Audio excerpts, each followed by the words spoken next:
Bem-vindo a Minute Videos Brasil! Uma grande bola estava crescendo em meu rosto.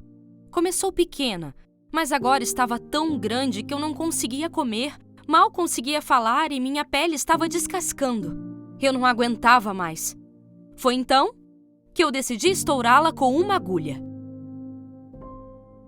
Naquela visita ao dentista, quando ele consertou minha cavidade bucal, no molar esquerdo, ele certamente fez algo errado. Não sei exatamente o que, mas sabia com certeza que algo estava errado pelas dores que eu sentia. Talvez ele tivesse quebrado um pouco o dente. Eu não sei.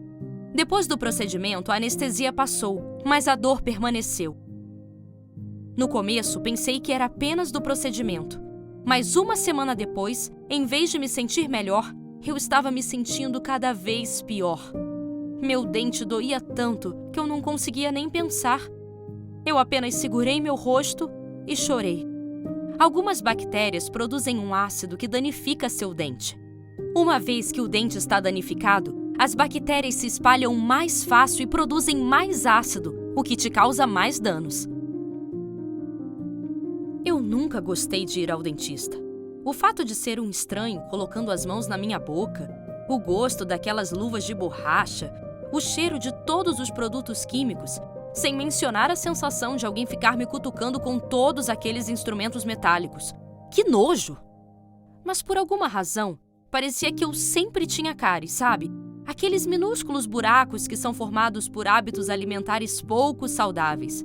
E para falar a verdade, como eu nunca gostei de escovar os dentes, isso definitivamente acrescentou chances maiores de ter mais buracos do que o normal.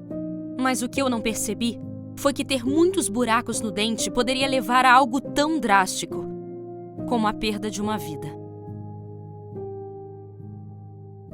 Se o dentista tivesse quebrado meu dente, isso tornaria ainda mais fácil para as bactérias alcançarem a raiz. Seja como for, meu dente ficou muito inflamado. Minha mãe me levou de volta ao dentista e reclamou, mas é claro que o dentista disse que a infecção poderia ter vindo de outras coisas durante a semana desde a obturação. Minha mãe argumentou de volta, mas isso realmente não deu em nada. No final, o dentista recomendou outro especialista e marcamos uma consulta com ela. Naquela consulta com a especialista, me disseram que eu tinha um abscesso dentário. Você vê, pode não parecer, disse ela, mas seus dentes são uma parte viva do seu corpo. Você só vê a ponta do iceberg. A raiz do seu dente está embutida na sua mandíbula. Possui terminações nervosas e o sangue circula por lá. Quando está infectado, é incrivelmente doloroso. Um abscesso dentário é uma bolsa de pus causada por infecção bacteriana. Esse pus é o seu próprio sistema imunológico tentando combater a infecção. A especialista disse aos meus pais que eu precisava de um tratamento de canal, mas não havia como pagarmos. Então, ela me deu um tipo especial de creme dental. Alguns anos à frente, minha irmãzinha, Jo, caiu de bicicleta e quebrou o dente. Ela foi tratada imediatamente e fizeram um tratamento de canal. Isso me fez pensar que talvez o caso do meu dente não fosse tão sério quanto o dela. Minha dor diminuiu com o tempo, mas ainda assim nunca foi embora. Alguns dias eu acordava e tudo realmente doía, e em outros dias eu acordava e não doía nada. E como essas dores eram tão inconsistentes, nunca levei a sério e meus pais não viram que tudo fazia parte da mesma coisa. Eu meio que me acostumei com a dor. Eu não conseguia lembrar como era não senti-la. Mas logo aprendi que ter que ignorar uma dor não é um bom sinal. Mas as coisas pioraram quando, durante meu primeiro ano do ensino médio, notei uma pequena bola crescendo no lado esquerdo do meu rosto, bem na altura da minha mandíbula. Era pequena e só podia ser vista quando eu sugava minhas bochechas. Imaginei que iria embora, mas em vez disso só cresceu. Isso me fez sentir muito insegura e eu odiava ir para a escola. Quanto mais eu me preocupava, mais a bola crescia. Chegou no tamanho de uma bola de ping-pong, fazendo com que a pele ao redor se tornasse trincada e descascava facilmente. Eu não conseguia comer sem ter que empurrar a comida para o lado direito do meu rosto. Mas o pior foi que a bola começou a vazar um líquido. Fiquei tão envergonhada na escola que parei de comentar e falar durante as aulas e escondia o rosto frequentemente. E aí, tá gostando do nosso vídeo? Não deixe de curtir e se inscrever em nosso canal. Minha mãe achou que aquilo era um cisto e constantemente tentava estourá-lo com uma agulha. Isto realmente ajudou, no começo. Estourar o abscesso drenava os líquidos, mas não parava a infecção. Estava se espalhando. Marquei uma consulta com um médico de medicina familiar que confirmou ser um tumor, um acúmulo de tecido formado por células anormais que poderiam se espalhar. Marcamos outra consulta com ele e cerca de 2 semanas depois fiz uma cirurgia. Eu tive que ficar acordada o tempo todo, pois o médico me deu uma anestesia local. Eu estava com tanto medo do que poderia ser e somente rezei o tempo todo. Felizmente para mim, o tumor era benigno, o que significava que após a cirurgia eu poderia voltar para a escola, porque se eu perdesse um dia de aula, ficaria para trás nas tarefas. Então, participei das aulas com essa gaze gigante, grudenta e nojenta em meu rosto. Meus professores me perguntavam se eu estava bem e eu respondia que sim, mas na verdade eu estava com dor e, mais do que qualquer outra coisa, estava com vergonha. Parecia que as pessoas me olhavam o dia inteiro. E mesmo depois que a gaze e os curativos não eram mais necessários, eu ainda me sentia constrangida com a minha cicatriz. Minha autoestima foi lá para baixo. Foi então que cometi um erro.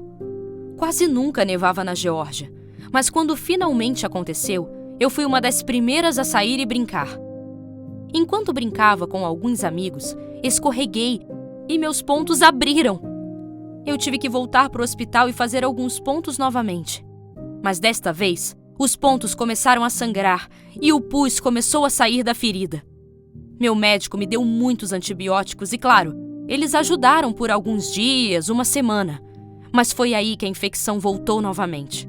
Procuramos outros médicos para ter mais opiniões e saber por que a infecção não estava desaparecendo, e um deles até nos recomendou irmos a um cirurgião plástico. Mal não iria fazer, não é? Então, eu decidi tentar. Naquela época, eu era jovem e tinha um emprego que me dava estabilidade financeira. Então, marquei minha própria consulta e eu mesma paguei por ela. Meu cirurgião plástico removeu um pouco do tecido e definitivamente ajudou com a cicatriz que me deixava tão constrangida. Mas ele disse que não encontrou nada que pudesse ser a causa da infecção. Eu sugeri que talvez o abscesso tinha algo a ver com isso, mas ele não me deu ouvidos. Rapidamente o limpou e terminou o procedimento. Semanas depois, tive que voltar para tomar injeções de esteroides no meu rosto. Mas como todos os outros médicos que passei, eu ficava bem por várias semanas e depois a infecção voltava. Eu chorava de frustração. Eu estava sangrando e o pus estava saindo do meu rosto novamente. Eu não conseguia entender por que tudo isso estava acontecendo e por que ninguém sabia o que realmente estava acontecendo. Um dia eu estava navegando no Reddit e encontrei um comentário em um tópico no qual uma mulher disse que seu sobrinho havia desenvolvido um tumor benigno devido a um abscesso dentário. Eu gravei aquele comentário e mostrei ao meu namorado. Meu namorado então me contou uma trágica história sobre como ele trabalhou com um cara que tinha todos esses sintomas.